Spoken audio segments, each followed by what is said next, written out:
السلام علیکم ورحمۃ اللہ وبرکاتہ۔ ناظرین، امید کرتا ہوں کہ آپ لوگ خیر و عافیت سے ہوں گے۔ دوستو، آج میں آپ لوگوں کے سامنے NIOS board class 10th subject Urdu chapter number 19 لے کر آیا ہوں۔ امید ہے کہ آپ اس چیپٹر کو مکمل دیکھیں گے اور اس چیپٹر سے کچھ حاصل کرنے کی کوشش کریں گے۔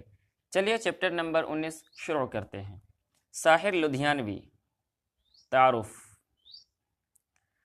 ساحر لدھیانوی کا نام عبد الحی تھا۔ وہ 1922 عیسوی میں لدھیانہ میں پیدا ہوئے۔ تعلیم لدھیانہ میں حاصل کی، بعد میں لاہور چلے گئے۔ ان کی ادبی زندگی کا آغاز کالج کے زمانے سے ہوا۔ ادب لطیف اور سویرا کے ایڈیٹر رہے، پھر دہلی سے فنکار نکلا۔ کچھ مدت تک شاہکار کی ادارت کی۔ ممبئی جانے کے بعد فلموں کے لیے گیت لکھنے لگے، جہاں ان کو بےحد شہرت حاصل ہوئی۔ وہ اپنی نظموں اور گیتوں کی وجہ سے زیادہ مشہور ہیں۔ ساحر کے کلام کا مجموعہ تلخیہ کافی مقبول ہوا۔ اس کے علاوہ ایک مجموعہ گاتا جائے بنجارہ بھی شائع ہوا ہے۔ اس کے علاوہ ایک طویل نظم پرچھائیاں کے نام سے کتابی صورت میں شائع ہو چکی ہے، جو بعد میں ان کے مجموعے او کے خواب بنے میں بھی شامل ہوئی۔ ساحر کا انتقال 1980 عیسوی میں بمبئی میں ہوا۔ ساحر لدھیانوی کی شاعری میں شادابی اور رنگینی ہے۔ ان کے نغمے احساس کی دلکشی سے بھرپور ہے اور یہی ان کی مقبولیت کا راز ہے۔ ان کا انداز جذباتی ہے اور نوجوانوں کو براہ راست اپیل کرتا ہے۔ انہوں نے سماجی اور سیاسی مسائل پر بھی بڑے دلکش انداز میں لکھا ہے۔ وہ جوانی کے تجربات کو فطری انداز اور سلیقے سے پیش کرتے ہیں۔ آپ کیا سیکھیں گے اس سبق کو پڑھنے کے بعد؟ آپ ساحر لدھیانوی کے حالات زندگی سے مختصراً واقف ہو سکیں گے، ان کے اسلوب بیان پر اظہار خیال کر سکیں گے، نظم کی تشریح و تحسین کر سکیں گے۔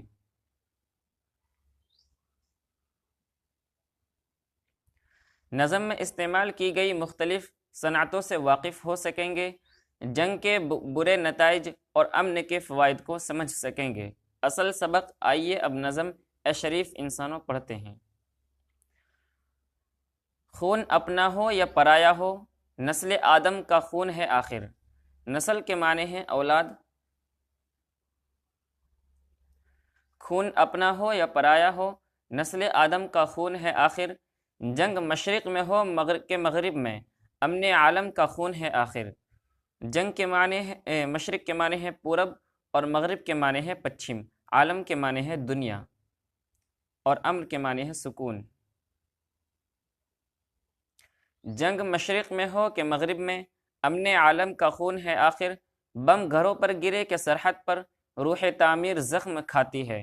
روح تعمیر کے معنی ہے تعمیر کی روح، تعمیر و ترقی کا جذبہ۔ بم گھروں پر گرے کہ سرحد پر، روح تعمیر زخم کھاتی ہے۔ کھیت اپنے جلیں کہ اوروں کے، زیست فاقوں سے تل ملاتی ہے۔ زیست کے معنی ہے زندگی اور فاقہ کے معنی ہے بھوکا رہنا، بھوک مری۔ کھیت اپنے جلیں کہ اوروں کے، زیست فاقوں سے تل ملاتی ہے۔ ٹینک آگے بڑھے کہ پیچھے ہٹے، کوکھ دھرتی کی بانجھ ہوتی ہے۔ فتح کا جشن ہو کہ ہار کا سوگ، زندگی میتوں پہ روتی ہے۔ فتح کہتے ہیں کامیابی کو، اور فتح مانے جیت اور جشن مانے خوشی، سوگ مانے غم، میت مانے مردہ۔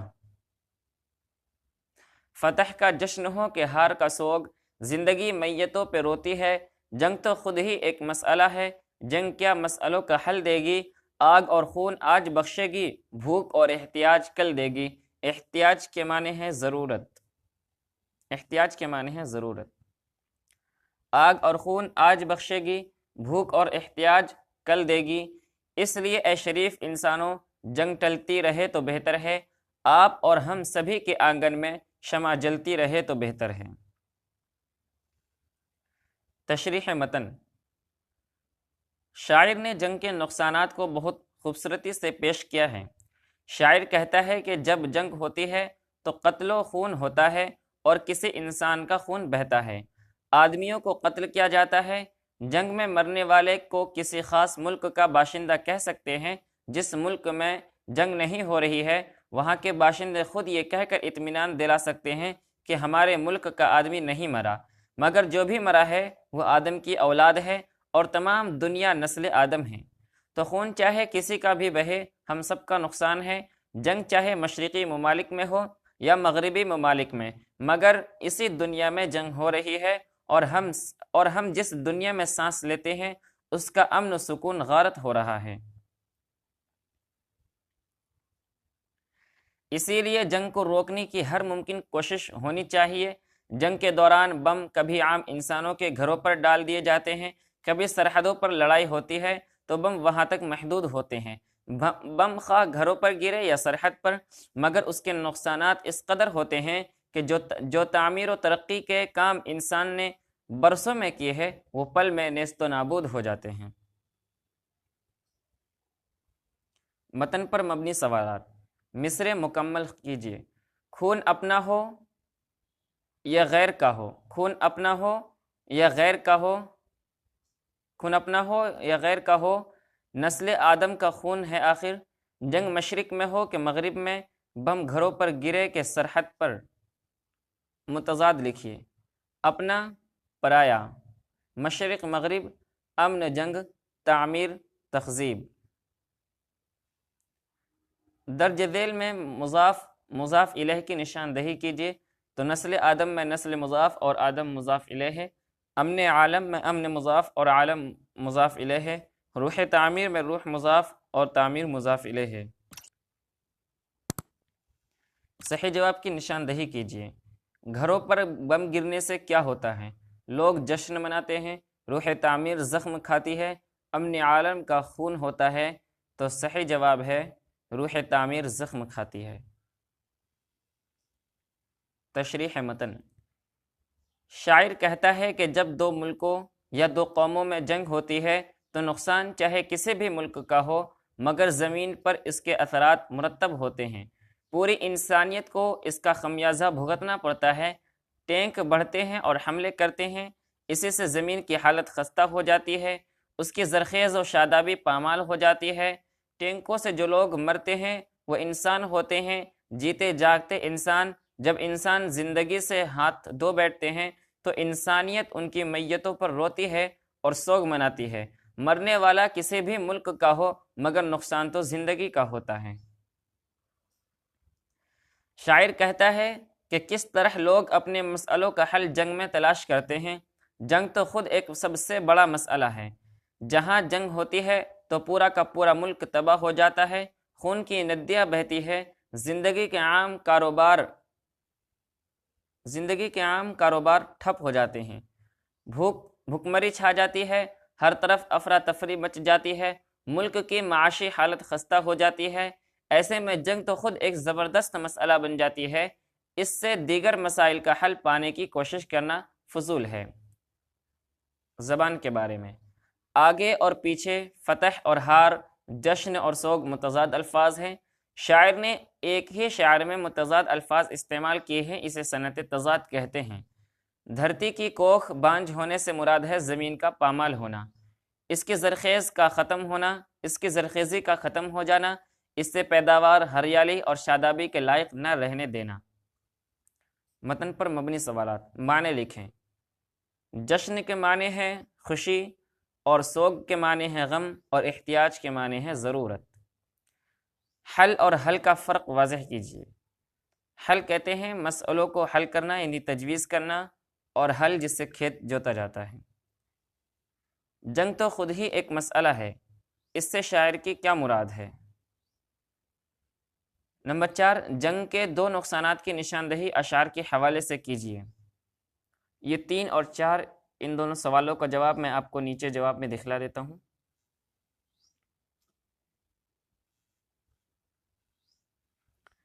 تیسرا سوال تھا کہ جنگ سے مسائل اور الجھ جاتے ہیں۔ تیسرا سوال کا جواب یہ ہے جنگ سے مسائل اور الجھ جاتے ہیں، اسی لیے جنگ ایک مسئلہ بن جاتی ہے۔ اور چوتھے سوال کا جواب یہ ہے کہ آگ اور خون آج بخشے گی، بھوک اور احتیاج کل دے گی۔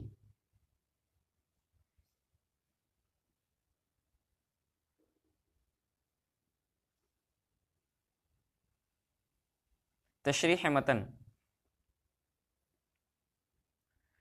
شاعر اس آخری بند میں انسانوں کو یہ پیغام دیتا ہے کہ جنگ کے نقصانات کے پیش نظر بہتر یہی ہے کہ جنگ کو ٹالتے رہا جائے اور اسے برپا نہ ہونے دیا جائے، تاکہ سبھی لوگ پیار، محبت، امن و سکون سے رہ سکے اور ہر آنگن خوشی سے لہلہائے، کہیں بھی موت کی خاموشی نہ ہو بلکہ زندگی کا چراغ جلتا رہے۔ شاعر نے شریف انسانوں کو مخاطب کر کے یہ بات کہی ہے تاکہ یہ واضح ہو سکے کہ جنگ و جدل شریفوں کا شیوا نہیں ہے۔ جو لوگ لڑتے ہیں یا جنگ کے اسباب مہیا کرتے ہیں وہ رذیل لوگ ہوتے ہیں، ان کی سرشت خراب ہوتی ہے، اسی لیے وہ جنگ پر آمادہ ہو جاتے ہیں۔ متن پر مبنی سوالات۔ شعر مکمل کیجیے۔ اس لیے اے شریف انسانوں، شمع جلتی رہے تو بہتر ہے، جنگ تو خود ہی ایک مسئلہ ہے، جنگ ٹلتی رہے تو بہتر ہے، بھوک اور احتیاج کل دے گی۔ تو صحیح جواب ہے سی، اے شریف انسانوں، جنگ ٹلتی رہے تو بہتر ہے۔ متضاد لکھیے۔ شریف، رذیل، جنگ، امن۔ اسلوب بیان۔ یہ نظم سہل ممتنع کی خوبصورت مثال ہے۔ آسان الفاظ کا استعمال کر کے ایک عظیم پیغام کو عام کیا گیا ہے۔ ساحر لدھیانوی کا انداز سادہ، سہل اور اچھوتا ہے۔ ان کے یہاں ایک خاص قسم کی پاکیزگی، احساس کی تازگی اور تہذیب و شائستگی ملتی ہے۔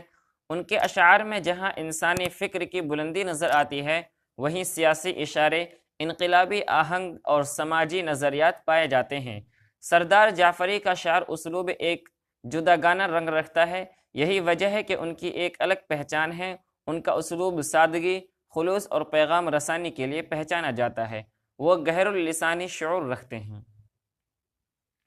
آپ نے کیا سیکھا؟ ساحر لدھیانوی کی نظم اے شریف انسانوں امن کے موضوع پر ایک خوبصورت نظم ہے۔ نظم میں صنعت تضاد کا استعمال ہوا ہے۔ آگے پیچھے، فتح، ہار، مشرق مغرب، زندگی، میت وغیرہ متضاد الفاظ ہیں۔ متضاد معنوں والے الفاظ اگر ایک ہی شعر میں استعمال کیے جائے تو اسے صنعت تضاد کہتے ہیں۔ جنگ سے کسی مسئلے کا حل نہیں نکلتا بلکہ جنگ تو خود ہی مسئلہ بن جاتی ہے۔ جنگ کے جو نقصانات ہیں ان کے پیش نظر بہتر یہی ہے کہ جنگ ٹلتی رہے اور امن قائم رہے۔ مزید مطالعہ۔ ساحر لدھیانوی کی مزید نظمیں تلاش کیجیے اور پڑھیے۔ امن کے موضوع پر اور نظمیں پڑھیے۔ اختتامی سوالات۔ دنیا میں امن کی ضرورت کیوں ہے؟ اظہار خیال کیجیے۔ جنگ کے کیا کیا نقصانات ہیں؟ تحریر کیجیے۔ آگ اور خون آج بخشے گی، بھوک اور احتیاج کل دے گی۔ اس شاعر میں شاعر کیا کہنا چاہتا ہے؟ لکھیے۔ آخری اشعار میں شاعر کیا پیغام دینا چاہتا ہے؟ لکھیے۔ متن پر مبنی سوالات کے جواب اب یہ جوابات ہیں جو ہم نے آپ کو سوالوں کے ساتھ ہی دے دیے ہیں۔ تو یہ چیپٹر مکمل ہو چکا ہے۔